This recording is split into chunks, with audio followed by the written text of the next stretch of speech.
it is a difficult question, but to put 530 individuals who we know nothing about into an environment of 20,000 people, that's just wrong. If we know something about them, if they were protecting us.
Welcome to UK Post Hug. Please subscribe to the channel for daily updates on hot topics concerning UK politics and royal family with detailed breakdown. There are moments when a news story breaks that fundamentally shifts the terms of a political debate, when new information emerges that vindicates what critics have been saying for years while exposing government assurances as hollow lies. The revelation that small boat migrants are being used to smuggle heroin and cocaine into the United Kingdom represents exactly such a moment. This is not merely another troubling development in the ongoing Channel crossings crisis. This transforms the entire nature of that crisis, proving beyond any doubt that these crossings represent not just a humanitarian issue or an immigration challenge, but a full-blown crime crisis that threatens public safety across Britain. And it exposes Labour's response to illegal immigration, characterised by weakness and woolly rhetoric about tackling smuggling gangs, as catastrophically inadequate to the scale and nature of the threat we face. An investigation has uncovered that people hoping to reach Britain are being offered cut-price crossings by smuggling gangs operating from France. But there is a condition attached to these cheaper passages. Migrants must swallow packages of Class A drugs, specifically heroin and cocaine, which are then passed on to criminal gangs operating within the United Kingdom once the migrants arrive. Think about what this means.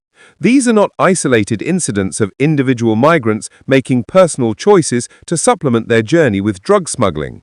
This is an organized system, a coordinated operation, where the same criminal networks that traffic human beings across the Channel have integrated drug smuggling into their business model.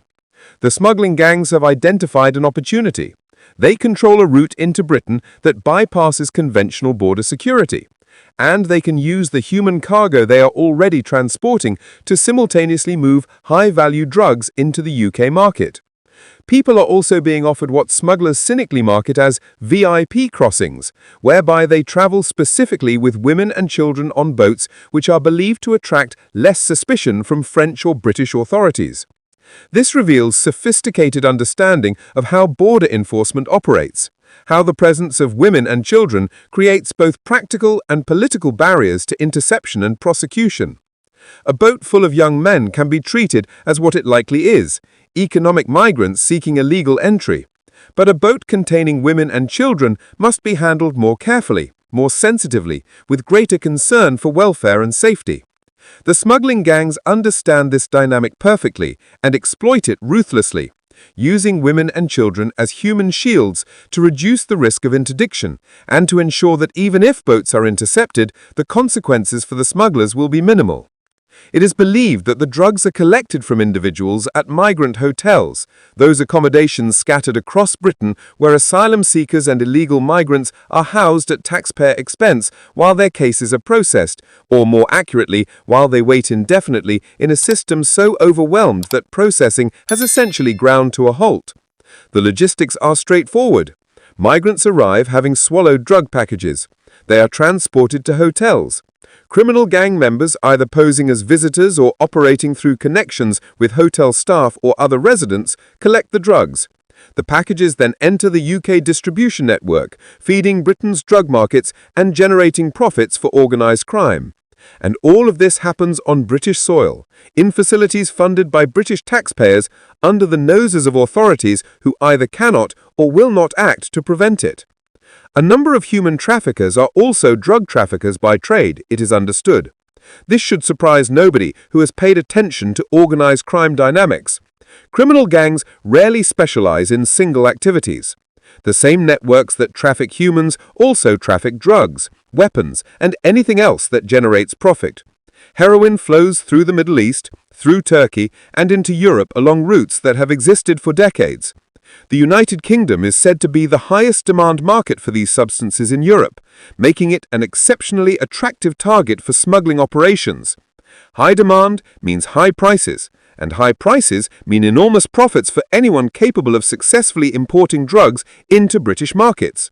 Shadow Home Secretary Chris Philp seized upon these revelations to make a point that should have been obvious to anyone paying attention, but that Labour has consistently refused to acknowledge.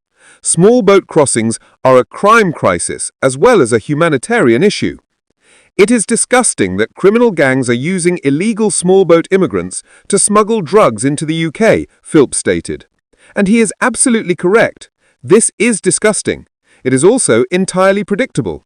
When you create a route into Britain that bypasses conventional border controls, when you demonstrate repeatedly that people who arrive illegally will not be promptly removed, but will instead be housed indefinitely at taxpayer expense, when you signal weakness and lack of resolve in border enforcement, criminal gangs will exploit that situation for maximum profit. Philip then reiterated the Conservative Party plan to leave the European Convention on Human Rights, which the party believes would enable Britain to deport all illegal arrivals within 1 week of their entry. This represents the fundamental divide in British politics over immigration. The Conservatives, or at least the version of the Conservative Party now articulating policy, argue that the ECHR prevents Britain from controlling its borders effectively by providing endless grounds for legal challenge to deportations. Leave the ECHR, they claim, and deportations can proceed rapidly and efficiently. Then the crossings will quickly stop, Philp argued. This route needs to be shut down completely. The logic is straightforward. If migrants knew with certainty that arriving illegally meant immediate deportation within days rather than years of comfortable accommodation while legal challenges proceed, the incentive to make the crossing would evaporate. Smuggling gangs would lose that business model. The boats would stop coming because the product the smugglers are selling, successful entry into Britain, would no longer be available. This is not complicated, it is simple deterrence. The recognition that people respond to incentives and that Britain's current approach of housing illegal migrants indefinitely while their cases are processed through a legal system designed to prevent deportations creates enormous incentive to make the crossing. But Philp then delivered the political attack that exposes Labour's weakness. But Labour is too weak to do this. They have no control of our borders and no control of drug smuggling either. This is devastating because it is demonstrably true. Labour has ruled out leaving the ECHR, insisting that Britain can control its borders while remaining bound by a convention that provides endless grounds to challenge deportations. They have no coherent plan to stop the crossings beyond vague promises to smash the smuggling gangs, as if organised criminal networks operating across multiple countries can be eliminated through British law enforcement action alone. They have now been exposed as presiding over a situation where illegal migrants are being used as drug mules, where our border security has become so porous that Class A drugs are flowing into the country inside the bodies of people arriving on small boats. A Home Office spokesman responded to these revelations by saying the department does not recognise the claims, which is standard obfuscation when faced with inconvenient reporting. They added that the government is relentless in tackling the criminal gangs who organise the crossings, which would be more convincing if the crossings were not continuing at record levels.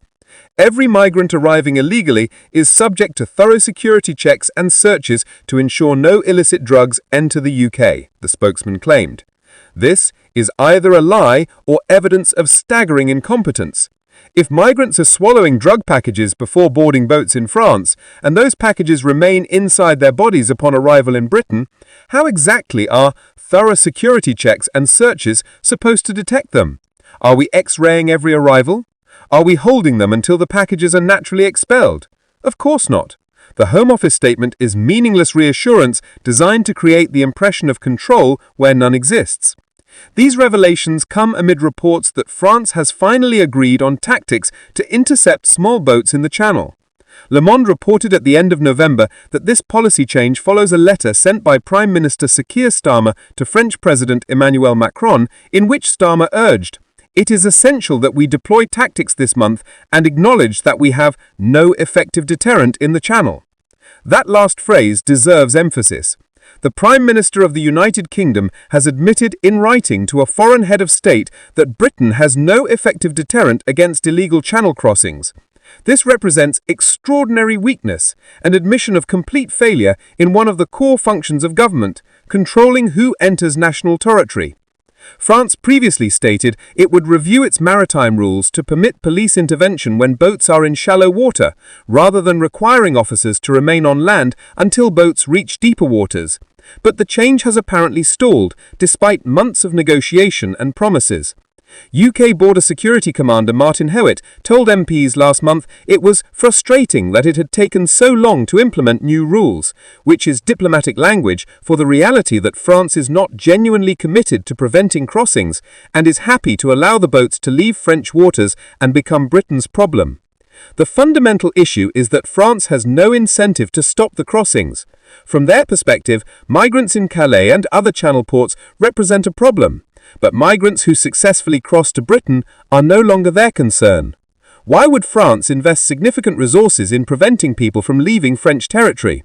Britain pays them hundreds of millions of pounds ostensibly to patrol beaches and prevent crossings. But the incentive structure ensures that money will be pocketed while the minimal effort necessary to appear cooperative is performed. Meanwhile, the crossings continue, and now we discover they are not merely humanitarian crises or immigration challenges, but organized drug smuggling operations that threaten public safety across Britain. Labour's response to all of this has been pathetically inadequate.